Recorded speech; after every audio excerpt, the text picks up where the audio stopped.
I heard the same logic 30 years ago when we were instituting safety guidelines for our shop at the previous place that I worked. The same logic was, the guard, it provides a false sense of security, and I'm safer because I can see the blade if the guard is missing. That's a red herring argument. You want to have the safety guards in place and the safety devices in place because they provide an additional level of safety. They don't make the machine safe, and that's your red herring argument.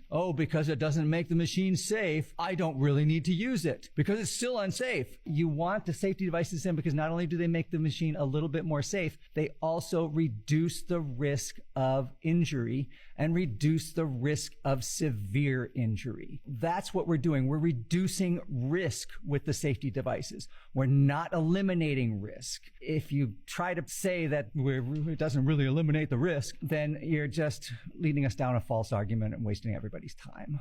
So the spring return device, it serves several purposes. And one of those purposes is when you turn the machine on,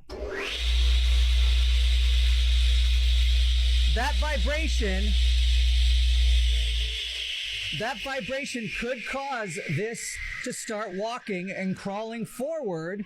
And that spring return is preventing that. That is a OSHA requirement. You've got to have that in place. You can also solve that problem by having your table not be level to the ground, but be slightly higher. It would still be parallel to the arm because you need that for accurate cuts, but you just have the whole machine canted slightly up so that gravity is always pushing it down. That's the other main purpose of the spirator. As you're pulling it forward, it does help to prevent violent launching and crawling and kickback, and helps you to keep control of that saw head, of the cutter head. But to say it would provide a false sense of security and therefore you should leave it off, that's questionable logic. That's really questionable logic.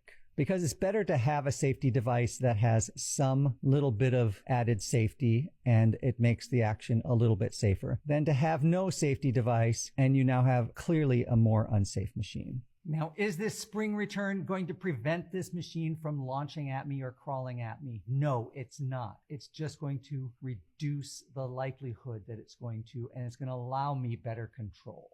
There are other factors involved. One of the reasons why the home craftsman and home user models are not great models is because they aren't built robust and with heavy motors and carriages like this 1950s model or the newer original saw models. I do need to test this with just a simple blade because all I do is dados on it, so I don't really know how it behaves with just a single blade. But I do know with the